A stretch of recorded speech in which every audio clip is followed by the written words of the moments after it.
Today's my dinners is I have a chicken soup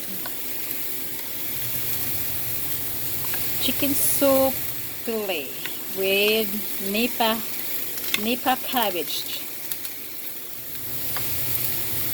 It's very yummy, guys.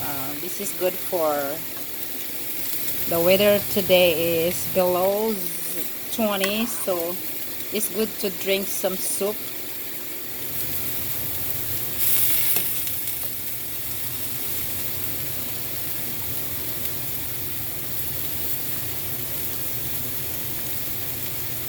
Super yummy.